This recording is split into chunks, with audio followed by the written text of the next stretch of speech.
Now, an 8 on your side investigation. Contractor questions. He's been paid thousands of dollars for shabby work. With dozens of complaints against his construction business, 8 on your side wants to know, why is he still working on Bay Area homes? 8 on your side has uncovered a new complaint against a remodeling contractor who already has 32 filed against him in Pinellas County. It's incredible. 8 on your side investigator Mark Douglas tells us this is the first time state investigators are taking a look at how contractor Rick Metz does business. That's right, Jen. Until now, all 32 prior complaints have been with the Pinellas Licensing Board or Consumer Protection Office. But this one, filed by a Clearwater homeowner, is now in the hands of state construction regulators. Robert McGarry hired Rick Metz to remodel his Island Estates home and make it accessible for his disabled son. He ended up firing Metz 17 months later. And this is what you've got to show for it. It was basically nothing. McGarry has filed a 103-page complaint with the Department of Business and Professional Regulation. It alleges, among other things, that Metz never completed work. The work was defective, that Metz failed to pay subcontractors and engaged in financial dishonesty and misconduct.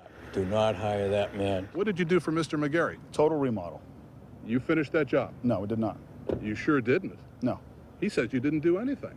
Well, we did quite a bit at that house. $196,700 was spent, but if you'd walk into the home, it still looked like it was in tear-down mode. McGarry's lawyer tells me her client ended up with almost nothing for the $196,000 he paid Metz. No completed walls on the inside, no finished flooring on the inside, no new cabinetry on the inside. The roof that was installed was defective. The complaint filed with state regulators against Metz for the work he did and did not do on McGarry's home mirrors a lot of what our investigation uncovered in 32 other complaints filed in Pinellas County by other unhappy customers.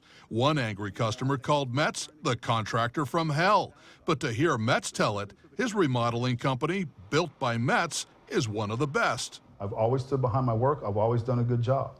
I've always finished the job for the contract price. How can he make things right for Mr. McGarry? What's it going to take? He would have to return the $196,700 to Mr. McGarry.